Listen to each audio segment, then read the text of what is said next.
This meeting is being recorded. All right, well, welcome into the Three Guys Talking Ball podcast. It is episode 30, the Steph Curry edition. Recording this on July 6th, 2022. Today is July 7th, 2022. Got a lot going on in a time that usually seems to be a quiet time. UCLA, USC is going to the Big Ten. KD wants out of Brooklyn.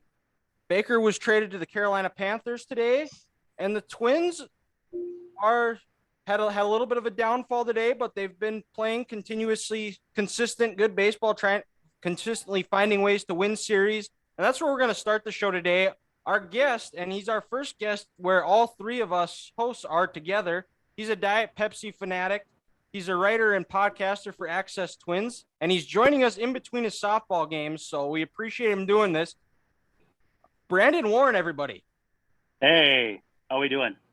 Good. So like we said today, the Twins, their bullpen kind of blew it again today. I didn't get to watch much of the game, but kind of following it on my phone while I was working, and then saw they had a lead, then lost it. But the good news is stay positive. They were able to take 2 out of 3 from Chicago, and they've consistently found ways to do that. They could have won all 4 or 5 in Cleveland, but they lost it on the last play twice. And that's kind of the biggest question mark, I think, with the Twins right now is their bullpen. Have you heard of anybody possible as some trade targets for them? Well, I think that it's going to come guys available. That's just not been the case to this point. So I'm thinking as this month goes on, you'll probably be looking at a lot of teams out of contention flipping guys, whether it's the Pirates, Reds, Cubs, teams kind of down in that mix. I didn't mean to do 3 NL Central teams, but it's kind of Tigers and all that. So at this point, we don't really know for sure. But if it was me, I'm looking at, let's say, Michael Fulmer from Detroit and Scott Barlow from Kansas City. But I don't know if they'll want to trade within the division. So a lot of things up in the air, but I think you need at least 1 and maybe 2 relievers if you're the Twins. Who do you think would be some realistic prospects the Twins would trade? Because, I mean, you're not going to trade Kirilloff. You're not going to trade Larnach. And I don't really know who else has a lot of value right now in the farm system. You're probably looking at, Matt Wallner, who's killing it at Wichita. Everybody's kind of wondering why he's not been called up to St. Paul yet. Jordan Balazovic, who's having just a horrible season at St. Paul. Yeah. Doesn't appear to be like he's fully healthy. So we'll see there. I mean, maybe Matt Cantorino. Spencer Steer, I would definitely trade if it was for a starter, but not for a reliever. The problem is I wouldn't give up that much for a reliever just because there aren't that many guys that you can say are going to be reliably good enough to improve your bullpen, even as bad as it's been. So my thought is they're going to keep cycling guys through until the end of this month and see who's on the marketplace. But we'll see. And then, Brandon, with with the way the whole team's coming on this year, is there a spot for Sano to come back when he's healthy, or is he going to be maybe try to be trade baited, or just what's the plan with that, you think, for the Twins? Yeah, I think eventually what it'll come down to is that these things always seem to find a way to work themselves out, whether it's cycling a reliever down to AAA or, unfortunately, it might be Jose Miranda, which you wouldn't want to see, but is certainly not impossible. With that said, Alex Kirilloff took a tumble at first base today. Obviously, looks like he's going to be okay. But every time you start thinking about, is there going to be room for this guy? Baseball always seems to find a way. So I'm not thinking about it too much because I think he's probably going to take all 20 days of his rehab. And in that case, so much can happen in the next almost 3 weeks that, I'm not worried too much about it. Okay. Is there a chance that Kepler would be possible trade bait as well? Or is there anybody else, any starters or anybody like that could be possibly trade bait? I mean, maybe Trevor Larnach, but honestly, I think they're going to want to keep this core intact because of the depth of it. Right now, they have, maybe 10, 11 guys at any given time that they can run into the starting lineup and you don't see that much drop off. So my hope would be that they can maintain some of that depth and just fortify not only from within, but from outside, especially a starting pitcher. I think just because there's more likely to be value in that. There's a chance like you trade for a reliever and that reliever tanks right away and all the value's gone. So Emilio Pagan is basically doing exactly that now, and he's been a good reliever in his career. What's to say if you trade for a good reliever and they have a bad 2 months that was worth it in the first place? So maybe trade for someone who's got a little bit more control than just this year. But for me, it all comes down to a starting pitcher for prospects. I'm probably not going to gut the starting staff or the starting lineup too much in this case. Who do you see them as if they do go for a starter, who do you see them possibly looking at? I think everybody's looking at the same three, and Tyler Mahle, Luis Castillo, and Frankie Montas. And I like Montas the best probably, but Tyler Mahle's interesting, and Luis Castillo's been a dude for quite some time now. So honestly, I could go with any of those three. Beyond that, it's probably going to be lower end guys that may not move the needle at all. So go big or go home, right?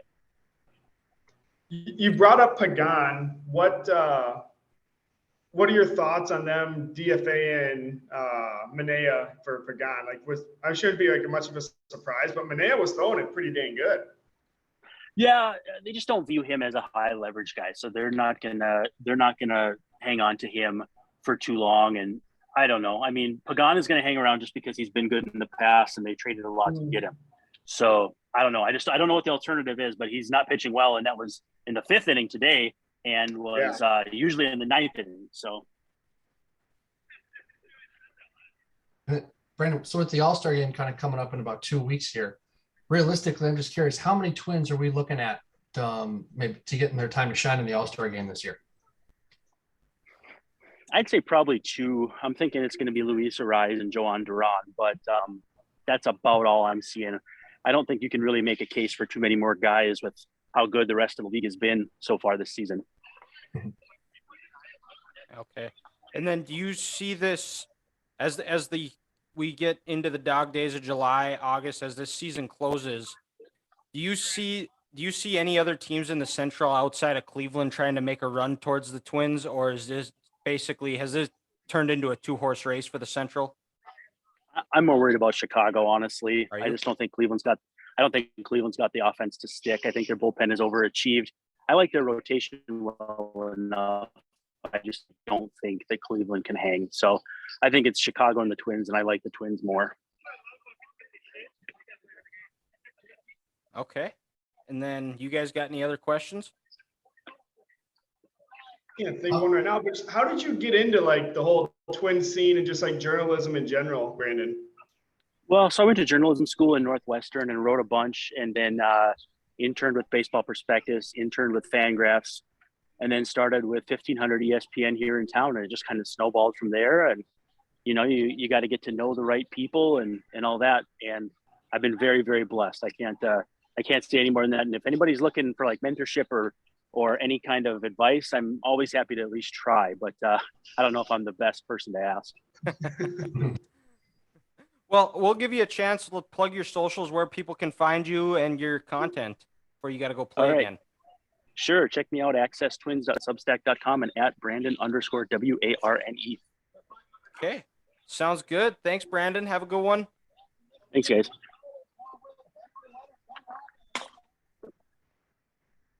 Okay, thanks again to Brandon. We're back. It's just us three now. Grant out in Mankato at his parents' house. Ethan at his new place, chilling, living the life. And me back in good old Dickinson, North Dakota. It was a hot one today. It's going to be a hot weekend. Perfect, which is always on cue for the Miller Lite weekend. Always seems to be the hottest weekend of the year, and hopefully our bats are hot. Because you guys won it last year, right? We did. We won it, and it was after 3 years before that, the 3 previous years, we were in the semifinals each time, and we were up going into the final inning, and we lost by 1 run each time. Oh, so you pulled the Twins. We did. Jeez. Yeah. Oh, that is, you got to learn how to finish in games, which you did last year. Pulled the Twins, pulled the Braves. I mean, Gonzaga, pulled the Falcons. Carolina in the title game. Yep. The list goes on and on. Michigan. Kansas City this year. Kansas Thanks, City Joe Burrow. this year. Yep. Thanks, Joe Burrow. 49ers.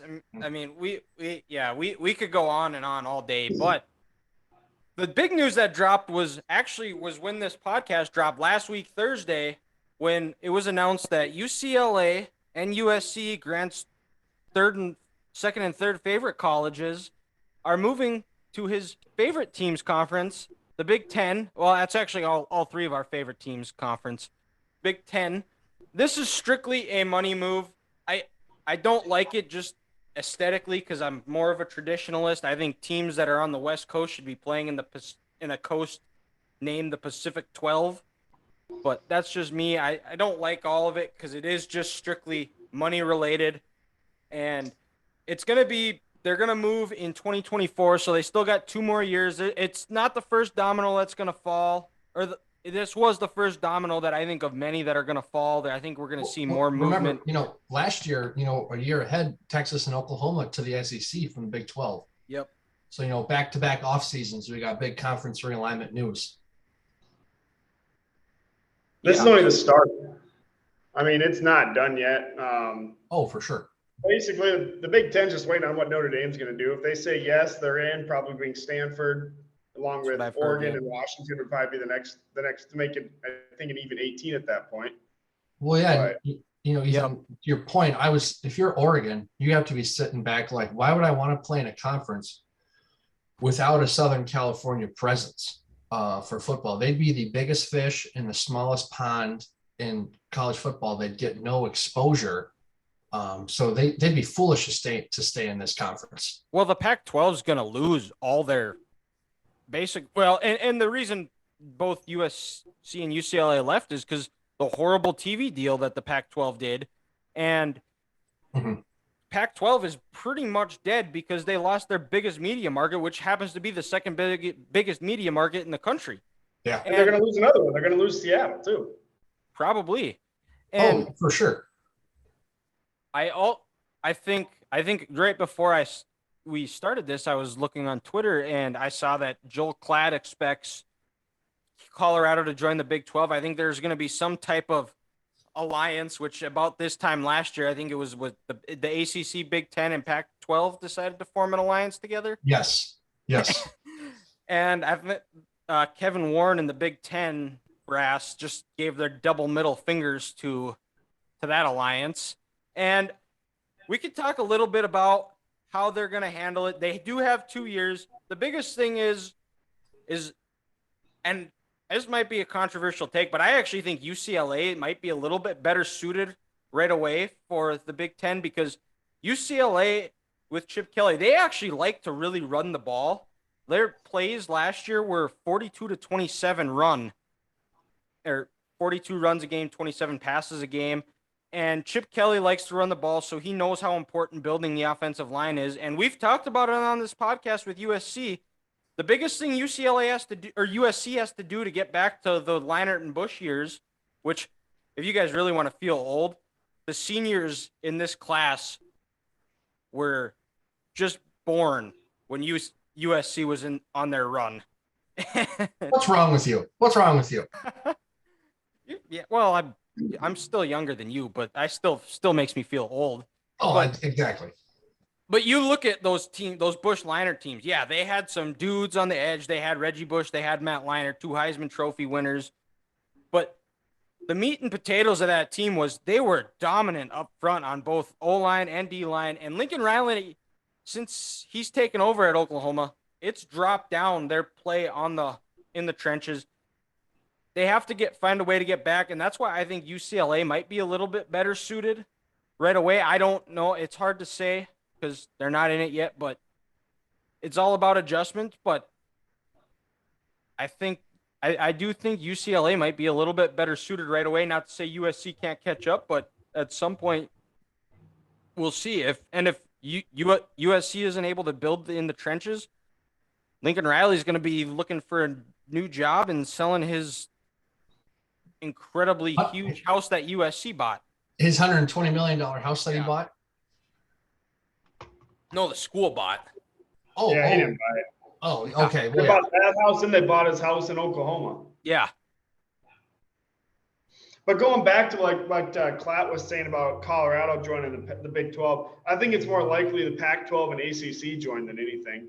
That's what Greg Flugar, the guy I've been sending you his tweets, even mentioned it about 45 minutes ago. Pac and ACC talks real. You have to get into the ACC if you want to win battle between Pac and Big 12. And basically, ACC is the one with ESPN's long-term commitment. So if they let the Pac-12 in on that commitment, I mean, it's not a foregone conclusion, but it's a lot more likely they're going to go on with the ACC than the Big 12. Well, yeah, because guys, at this point, there's no point in joining the Big 12 because once There's no Texas, big fishing. there's no big fish. The best school once Oklahoma Best and school is a Texas basketball school. is yeah, but you have Baylor. You know, Baylor's they're a nice program, but they're a team, you know, in terms of conferences, you know, I'd say just like Iowa, they need help pulling them. They're not the face of the conference. They're not Oklahoma, they're not Texas, they're not Ohio State, they're not Michigan, they're not Penn State. They need someone to pull them. They're more of a trailer than a truck. So why would Oregon want to join them? You know, sure, would it be awful to fly across country to possibly play 2 games? I mean, 5-6 games a year? Absolutely. But I'd rather play in a conference with Clemson, first North Carolina State, Miami, and Florida State. And then, you know, like you said, Ethan and Dylan, they have the media rights conference with ESPN. So the Big 12 it's going to become irrelevant here soon. Yeah. And because, well, they lost their 2 biggest markets in Oklahoma, Texas. It'll be curious to see. And it's a little bit sad because you're going to see a lot of rivalry games end in that sense. You're probably not going to get the Bedlam game. There's just going to be more that you'll lose, but that's just the nature of the business with NIL, conference realignment, and this Big Ten deal too, switching back to that a little bit, is that it's based off this TV deal that the Big Ten has, and it's right now it is close to $70 million per school, and it's expected to go up towards $100 million a school if this Amazon deal gets done. Now, it'll be over 100 million. Is that 120 per school? Is that TV? Is that media deal? Is it for like ESPN or is it Fox? Who's essentially going to own It the Big includes Ten? all of it. ESPN, Fox, Amazon. It's all just kind of one clumped into one big package. Yeah. Yep. So it's. Well, guys, and then I was just going to propose this question or ask you. So, you know, Dylan, like you said, 2024, it's their first, you know, conference in season for these athletics. Is it a shoe-in that USC's first home game is going to be a home game against Ohio State? Can we just put that on the calendar, pen to paper already? And is UCLA going to probably go on the road to Michigan or Wisconsin first? Is it going to be one of those games like that? It has to be, and it's got to be a big noon kickoff game. I would love a big noon kickoff game at the Rose Bowl or Coliseum, 9 a.m. Pacific time. Oh yeah, you know they'll never do that though. They'll have those like 3 o'clock Central. I am really fiending for just an absolute blizzard in Iowa, Wisconsin, Minnesota, even Northwestern, which is the gloomiest place you could ever play a football game at 10 o'clock in the morning. Just ask that 2014 Stanford Cardinal team about that 2015 Stanford Cardinal team. Oh yeah, 15. Yeah, you're right. And where it just lulls you to sleep. There's nobody there. There's no energy. The grass in St. Andrews might be lower than what Northwestern has on their football field. So true. But it'll be interesting to see, and it also opens up the possibility of NDSU, depending on what happens. I think you're going to see a lot of Pac-12 teams possibly move to the Mountain West as well if they're not able to get into the ACC or the Big 12. If it happens, I'm excited to see. It's definitely a good possibility. At that point, I think you're going to have to expand the playoff to more than 4 teams. Oh, it'll have to be at 12. And I think it will. I mean, there's no reason that it can't. Like, I'd love to see home and home playoff games like they do in the FCS because we all went to NDSU. Those playoff games, those were electric. And this was a Fargo Dome, which always has a really good atmosphere. And you play in the big house. If USC's good, that Coliseum's going to be rocking. I don't know, but I can't say the same with UCLA. That just seems that's just almost too big. They need to.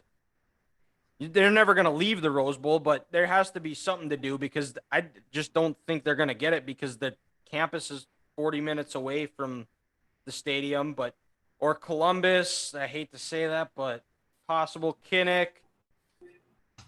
But yeah, like could so you on and so imagine forth. how just electric, we'll take it outside of the Big Ten because we're talking about that so much, but we have a 3:30 kickoff in Clemson, South Carolina, and we got the Oregon Ducks traveling to play the Tigers. How awesome would that be?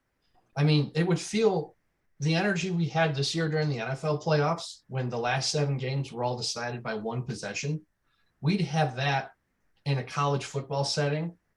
But the best part about that college football setting is these fans are so much more passionate and they care so much. It would be just ridiculous and bonkers to see. Like Dylan, it would be like what the Big House was this year when Ohio State finally lost to Michigan. Got their ass kicked by Michigan. It would be pandemonium, and that would be just romantic to see. Like Aaron Rodgers said, how can you not be romantic about the game of football when you see stuff like this? Newly tattooed Aaron Rodgers. Did you see his? I did see that. I'm not gonna lie, guys. I'm a big fan of that. I kind of like it. I know there's a lot of moving parts in there because that's what Aaron is, but it's detailed. It looks sharp. I'm a fan. I think he talked with Kyrie and got his view on it, and that's basically what he did. He just wrote. Well, that's all. Once you get Kyrie's seal of approval, you're set. Yeah. He always did seem like a flat earther. Yeah. Oh yeah, Aaron. He's a spacey dude, but like I said, I got to give him props on that tattoo. I think he asked his family what their input was. No, he hasn't talked to his family since 2012. Yeah. Hey, you never know. Sometimes tattoos are important. You can't take them away. Yeah, they're there forever, and hopefully mine looks like as good as it does when I'm 75. I don't know. Well, you better show us. Let our viewers see what show your see what they're working with. Yeah, so we're sitting here right there inside the left bicep there. Got it from mom and dad. It says, established 1993. That's when my branch of the Castro family was created. And I was like, you know what, if I'm going to get something permanent, on my body, I'm going to represent mom and dad with that. And hoping to get a little more here this winter, maybe being a little more to me, maybe a little more to mom and dad, but more criminals. We'll just see where that takes me. That tramp stamp. Damn straight, baby. Yeah. Exit only. I don't want to see that, but we'll move over to the NBA where the Wolves traded for Rudy Gobert, which we talked about on last week's podcast with the the Wolves draft of drafting Kessler, who is no longer part of it. I would say that is a upgrade getting Rudy Gobert, and it still helps that he can play the 5. Towns can stay at that 4, which is more of his natural position. Got Anthony Edwards. Patrick Beverley did leave and was part of that trade, but interesting to see. It'll be interesting to see what the Wolves do with the rest of free agency because they still got a lot of roster spots and I don't think a whole lot of cap space. But there's a whole lot of other things going, which the main part is Kevin Durant wants out of Brooklyn, which is not a surprise at this point because Charles Barkley a couple of weeks ago called him a bus rider. Kevin Durant got his feelings hurt, but yet every time the going gets tough and things don't go Kevin Durant's way, he'd rather just take the easy way out. And his trade demands is that he wants to play with at least 2 more All-Stars. And the Heat and Phoenix are the 2 top landing spots, but I'm just so sick of this garbage. Like, get over it. You're not going to have a perfect job. There's always going to be downfalls of each job. Nothing is perfect. And then you can't run with your tail between your legs every time something goes down. And Chuck is absolutely 1,000% right. He is a bus rider. He wants to take the easy way out. He doesn't want to work for things. He'd rather just let everybody else do the hard stuff, and he just wants and doesn't want to earn it. So I'm kind of over it. I hope Brooklyn just sends him off to some distant land and gets the best trade for him because I'm just sick of this NBA drama. Mm-hmm. I mean, I don't mind it. I think KD's whatever. Like, I like the guy. He's a good player, really good player. But I think he goes back to Golden State. That would be if it's a single team trade, they can offer the best package probably between picks and players. Jordan Well, 'cause Poole, you- James Wiseman, like they can Let's- offer guys that no one Let's else throw has. this in here. Ethan, you bring up a great point. Let's throw this in here. What are the Warriors' assets? What Jordan Poole, Andrew Wiggins, Wiseman. Kuminga, James Kuminga, Wiseman, in picks? I think mean, it's possible. It's better than what the Miami Heat are going to get, because if I'm Pat Riley, no, excuse me, if I'm the Brooklyn's GM, and I'm saying, all right, I'm going to make a deal with the Heat. You're giving me Tyler Hero and Bam Adebayo to start. No, And but if you Bam. wanna keep- Kevin Durant said Bam. He wants Bam in Miami. And I get that, but if I'm Brooklyn, I'm not giving Miami No, a third no. All-Star. The hell T-Wolves been no. called. And Did you see what they asked for when the T-Wolves called? They No, wanted Cat and Edwards. you see, no, that's stupid. Just don't- Hang it down. Put it down. Kevin Durant would look at Walk away. that trade. You know what he'd say? I'm not going there because who are my teammates? Yeah. Yeah. Just freaking stupid. Like if that was what's his nuts, the old GM for the Timberwolves, Khan, he would have done it right. Boom, done. Oh, Like, the con man, Dan Barrero's Yeah. guy. just an idiot. Yeah, But but I don't think it'll be a single team trade. I think it will have to be a multi-team trade. for oh it to yeah, go. this It's not this gonna be trade is just going to be one. very complex. There's going to be assets from At one least place. 3 teams. It's gonna be freaking nuts. It's going to be first round picks in 2024, cash considerations. One All-Star is going to go here, then we're going to send 2 All-Stars from here to there. It's going to be Yeah. really confusing. But going to the T-Wolves trade, but I love it. You kept the guy Utah wanted, McDaniels. That's who they absolutely wanted in the trade. That was their number one target. You just gave up 2 extra picks from. Who gives a shit? 27 and 29. If all goes well, it's a top 5 pick. Who gives a shit? It's a top back 5 pick. Excuse me. It's fine. Exactly. You know, And the Wolves haven't drafted very well anyways either. So Exactly. yeah. So it's not like they're going to make that a good asset. 10 years, and that's Cat and Edwards. That's it. Well, yeah, and then Dylan, like you brought up a good point with Gobert. Now you have a natural 5, a 3-time Defensive Player of the Year. a proven So now one. Yeah. This keeps Cat out of foul trouble, which is what he got in trouble in this year in the playoffs. So when you're going up, against Jokic, and when you're playing the Heat, when you're playing Bam, and you're playing these studs that this league has to offer, when you're playing the Greek Freak, you don't have to worry about Cat getting 2 early fouls and being in trouble because he's being dumb, because Gobert is going to lock that guy down. And then, he's going to change the game defensively. He's going to give the Wolves more possessions with the amount of blocks, that he has. And then also on the offensive end, this might be the best thing for D'Lo, because then now we got a pick and roll guy who can set up the offense like that. So it'll be interesting. The Wolves are the first team in NBA history to have 2 $200 million players on their roster. We'll see how much depth they can have after this, but no, it should be exciting. This will be D'Lo's last year as a Timberwolf, because you got to play. I would think you got to pay Edwards. I think, is it 2 years or next year? After he could potentially be up after next year, because that would be his third year. Yep. So he's got to get the super max. You're going to need $250 million for that. Yeah, because so, I don't see D'Lo being here. No, because after next year, Ant could be like that Ja and Zion max on that rookie deal. The fact Zion got the max is just ridiculous. Oh, it's like what, 40, so 50 stupid. games? Yeah. He's played in 85 games in 3 years. Yeah, no wonder New Orleans sucks. Oh yeah, what's crazy is New Orleans has a good team. I was going to say, yeah. They were the play. They took the Suns 6 games this year. They have a long athletic team, but for some reason they want to keep Zion there for the sole purpose of selling tickets and getting people into the arena. But it doesn't make any sense. I mean, we don't even know if the guy's going to make it another 2 years before his knees are going to fall apart. Yeah. Yeah. Well, and the other part with the Wolves too is the unfortunate part. The trade is great, but they still play in the West, and it's going to be stacked because you still have the Warriors, you still have the Mavs with Luka. The Suns aren't going anywhere. The Grizzlies aren't. The Grizzlies aren't. The Clippers are going to be better with Kawhi back. I'm sure the Lakers are going to make some moves. What And moves though? They're gonna trade for Kyrie and blow it all it's up. it's the NBA. You can't rule anything out the way the NBA They'll somehow is. get someone to take Westbrook's contract, and I Yeah. don't know how. Hold him at gunpoint. I don't know. That's the only way I'd take on that $47 million. No. You know how many bricks I could lay with $47 million?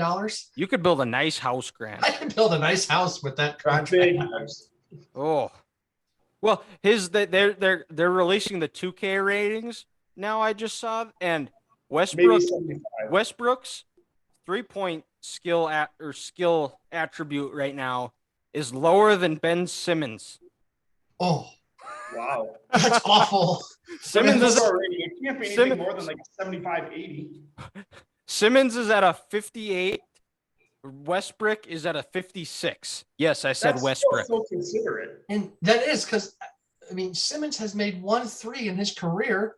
It should be at And like two. Westbrook he put up, what, 28% from the arc last year? Well, when you shoot it as many times as it does, at some point it's got to go in. Oh, yeah. I mean, it's bad. And then the Lakers, the free agents they're signing some 5th bench guy from Golden State. And it's like, I've never heard of this dude before. Like, what is Pelinka and GM LeBron doing? Like, what strings are they trying to pull? Well, LeBron sucks. LeBron is the worst GM in NBA history, and that's saying something because I've watched the Magic GMs. I don't even know their names, but it's the Wolves. But I watched the Orlando Magic trade Victor Oladipo and Domantas Sabonis on draft night for frickin' Serge Ibaka. Oh, I got all excited too when they drafted Sabonis. I'm like, oh, that's a nice piece. You know, they can keep improving. They made the playoffs that year, keep going, moving in the right direction. And then about 2 minutes later, look at my phone. Trade happening. Going to the Thunder for Serge Ibaka. I about chucked You my probably about had a stroke seeing that. Probably. It was something like that, or threw my phone across the basement or at the TV. And it was just like, why? And then it explains everything. That reminds me, Dylan, of the story you said. It was the 2014 NFL draft. The Vikings are on the clock. Aaron Donald was just taken by the Rams, and one of my buddies before that draft said, who should the Vikings take? And I said, new coach and Zimmer. They need to get a 3 technique to get pressure on the inside. They should draft Aaron Donald. And nobody knew who that name was. Well, a couple of years later, Grant's looking like a genius. But back to my story. So at the time, that was before Johnny Manziel. He was still on the board. The Vikings needed a quarterback because the Christian Ponder era was over. The Matt Castle experiment of getting 1 fantastic throw a game, looking like an all-pro, and then 5 games of did he even practice? No. He wasn't. He was going to be the starter that year. It was the Josh Freeman experiment on Monday night. That was bad. But so then the Vikings are up at 11, and Manziel is still on the board, and Dylan's watching with a bunch of his buddies, and then Roger watching comes up in my on dorm stage, freshman year, and then he goes, with the 11th pick, the Minnesota Vikings select Anthony Barr. This guy rips his hat off, throws it at the TV, and goes, "Fuck you, Spielman." That is true, and he was wrong, and he admits it. So everybody makes mistakes, and it was wrong. And Anthony Barr's had a much better career than Johnny Manziel did. So, but as great as that story is, nothing will top the Grant story being pissed when the Chiefs drafted Mahomes at 10, and I will always love telling that story. Yep, MVP Mitch, baby. Oh, good draft stories there.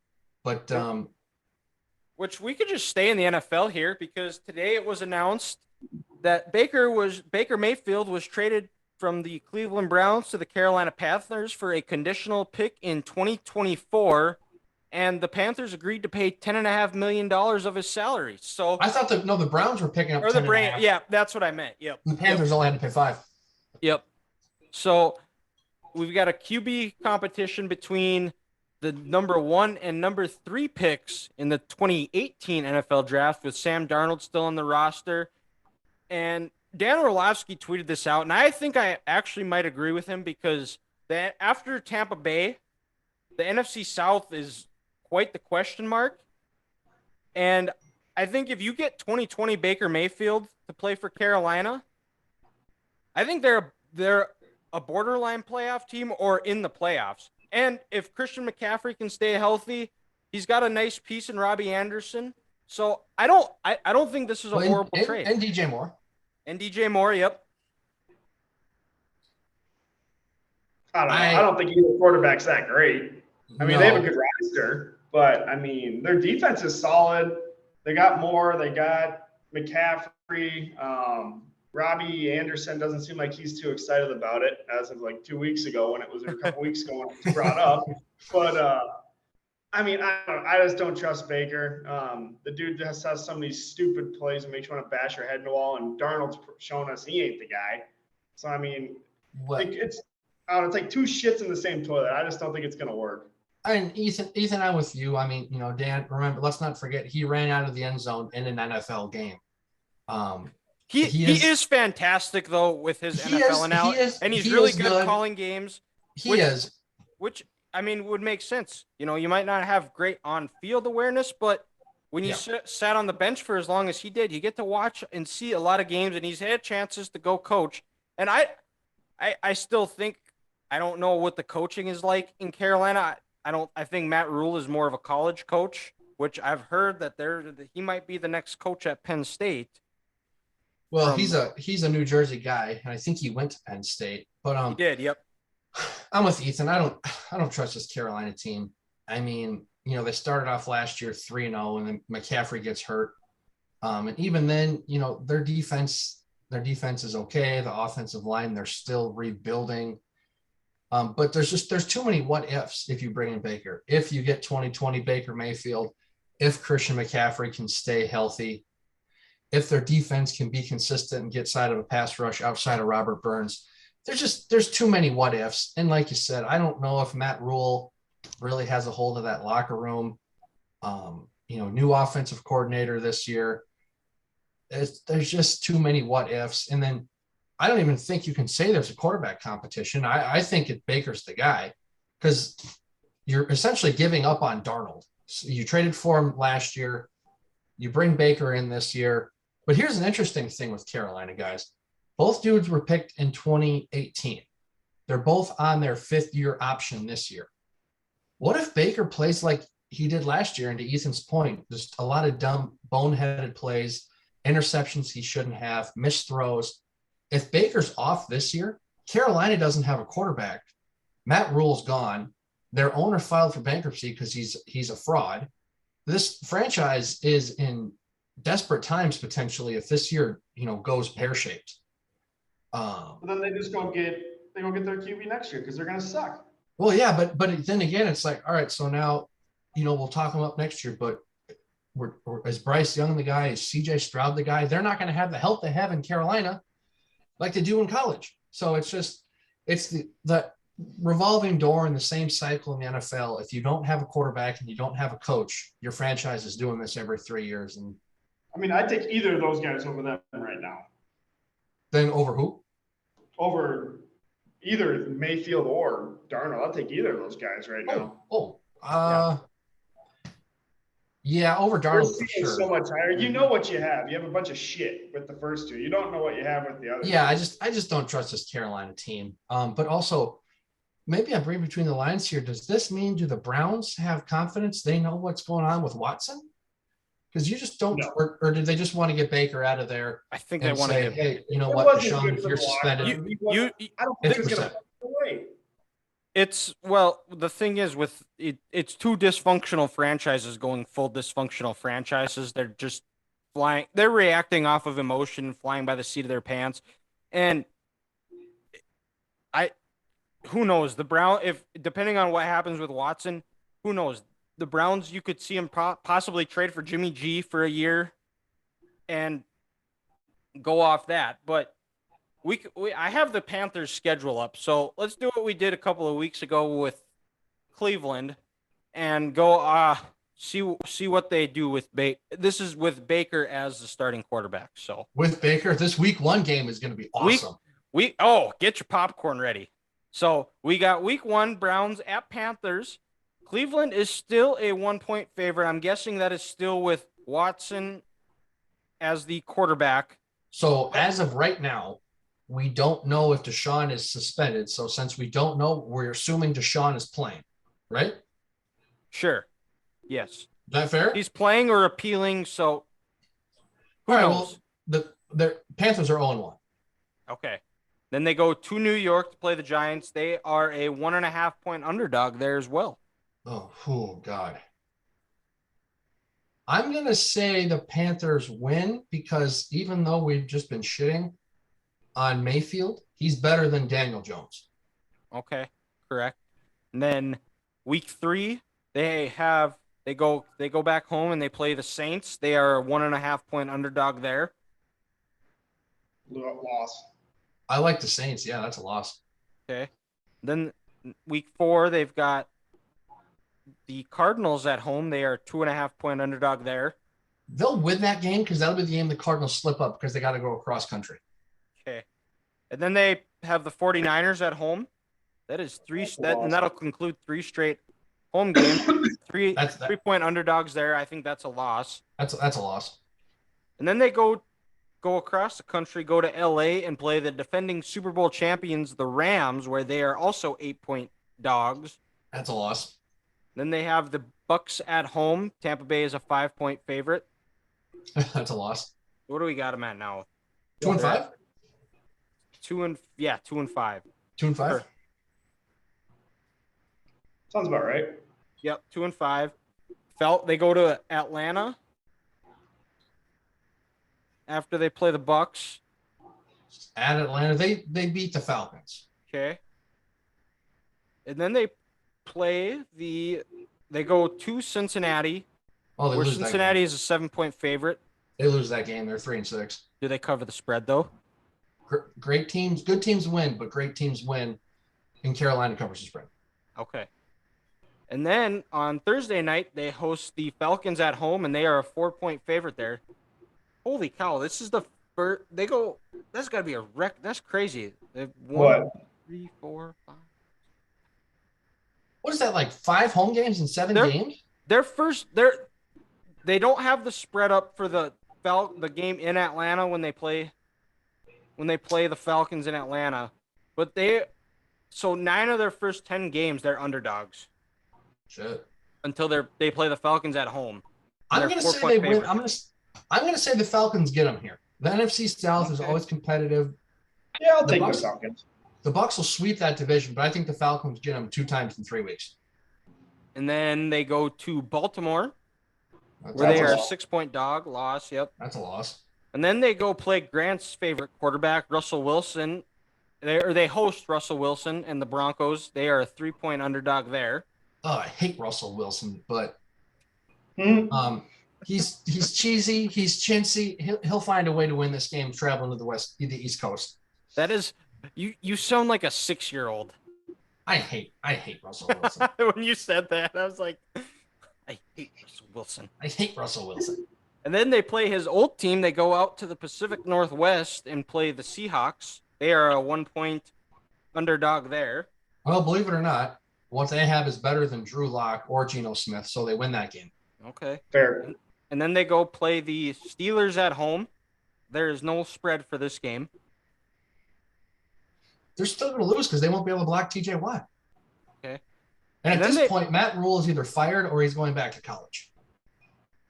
Well, that game is 12-18, so you will see some coaches moving around there. So that's highly likely then at this rate, the way this team is. You heard it here, folks. Matt Rule will be gone after that Steelers-Panthers game. That is week 15. So then week 16, they host the Motor City Kitties, and they are a 3.5-point favorite for once. Give me Detroit. Give me Dan Campbell and MCDC. Yep, MCDC. They did defense last year. And then they go down to Tampa Bay, place I'll be visiting in a couple of weeks here. They are a 9.5-point favorite. Or Well, underdog, excuse me. that They're a 9.5 win point that underdog. That win right there might get Tampa the 1 seed. Okay. But does Carolina cover the 9.5? Absolutely not. Tom is Okay. going to put up 35 on these guys. It'll be 35-13. And then they end the season going to the Superdome and playing the Saints, where they are a 3.5 point dog.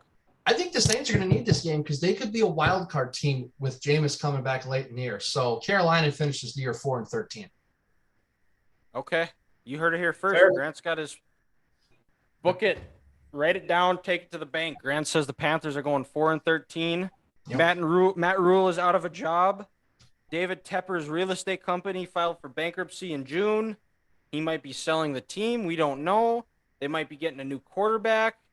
And who knows? You know, Grant's not a huge fan of Pat Mahomes, apparently. So he might be a Panther next in 2023. So we'll move on. Will he, though? Absolutely not. Okay.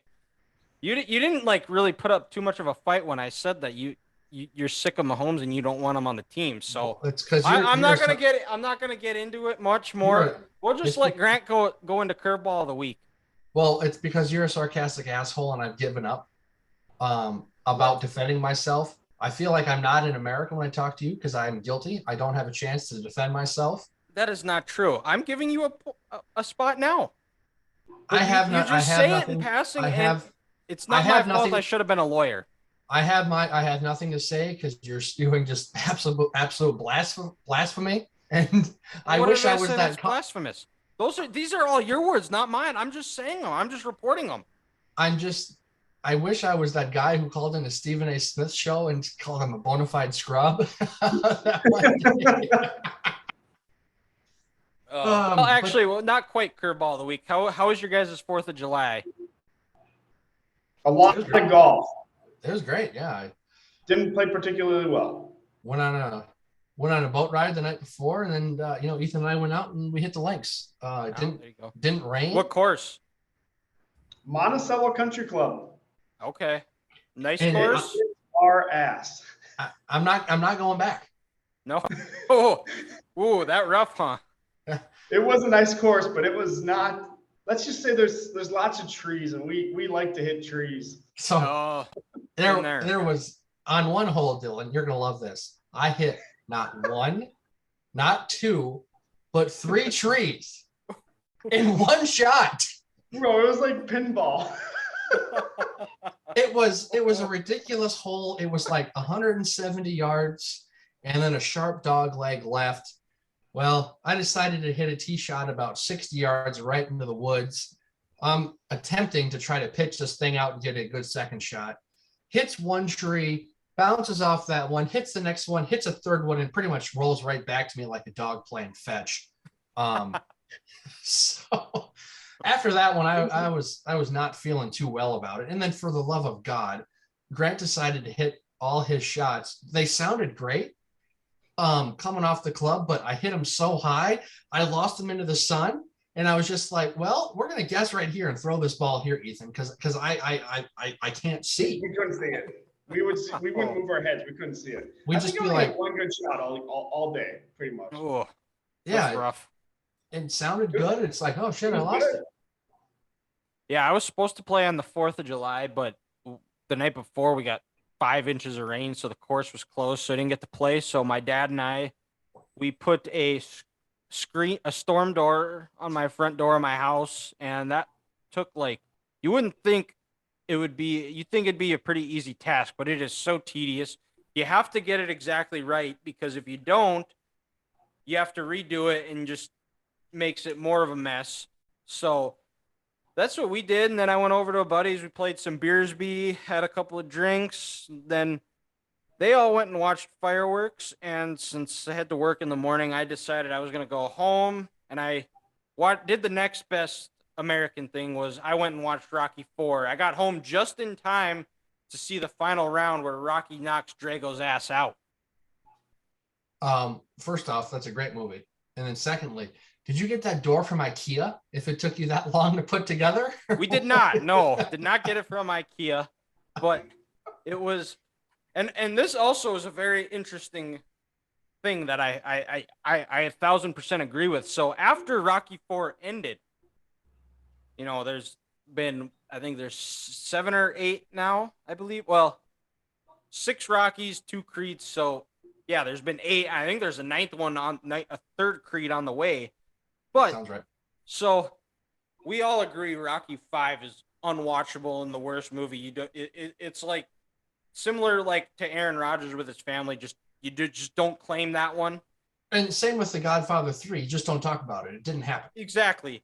So after Rocky 4 ended, because I think it was on AMC, and there was a Rocky marathon, they skip over Rocky 5 and play Rocky Balboa. Good. Fantastic. So I applauded it. I actually I didn't.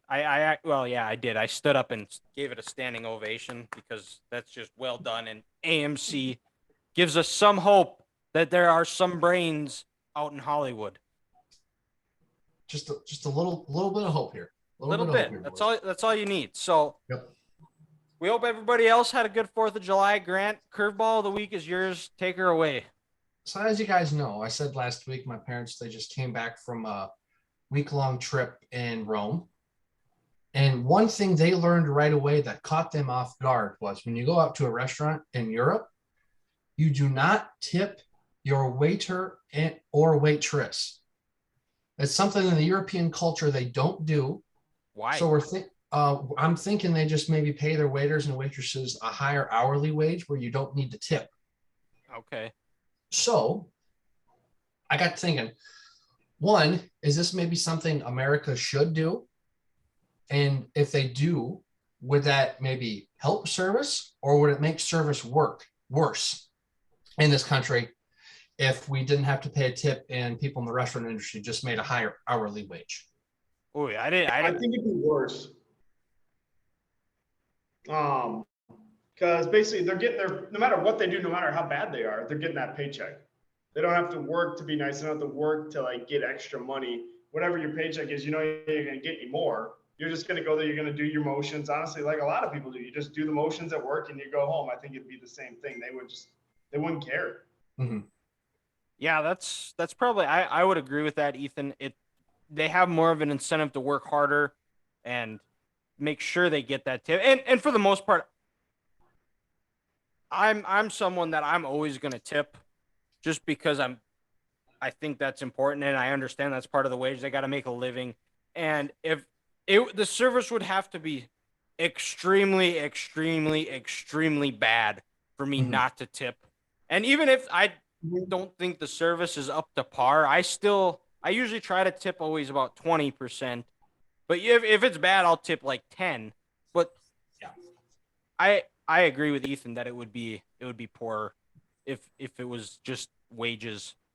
Because the one thing that I kind of was thinking about through this, guys, was if let's say, the way we have it in America now, you could have a great, waiting staff. They come in, they get you drinks right away. They come in, if you want food, they ask for appetizers. When you put your drinks in, they say, hey, if you're ready to order, we can do that. They get their food in as fast as you can. But if you run into the one chance that the kitchen is behind and it takes a while for people's foods to come out, I feel like some people could be a bit more like assholes and they're not going to tip their waiter because, oh, my food didn't come out quick enough. And it's like, well, that had nothing to do with me. Like that, this waiter and waitress, they can't be in back making the food. So and you might run into that one situation where there's that one asshole who doesn't tip because it's not their fault. So it might benefit them in that aspect if they did go right to hourly wages. But no, I'm with you guys. I think we kind of should keep the way we have in America because we're doing it right. And I think for the most part, I think most people are like us where we're always going to tip. Just if someone goes above and beyond, they might get a little more. And if they're not, there's a certain threshold that you won't go below. And it should incline people to work harder where, yeah, makes you feel better that you're earning that and doing a good job because who knows? If you show you're able to do that, it'll help you progress up and move higher. And you never know who you're serving, where you could be serving some billionaire who's looking to hire somebody, and you're impressive, and they'll talk to you, and who knows, you might be the next employee at a new tech startup making a lot more than your waiting job. Well, and to your point, you know, you could have someone who's waiting on, let's say, Chad Johnson. You get your Ocho Cinco, excuse me. You get him outside of a football uniform. There's probably a lot of people in this country who wouldn't know who he is.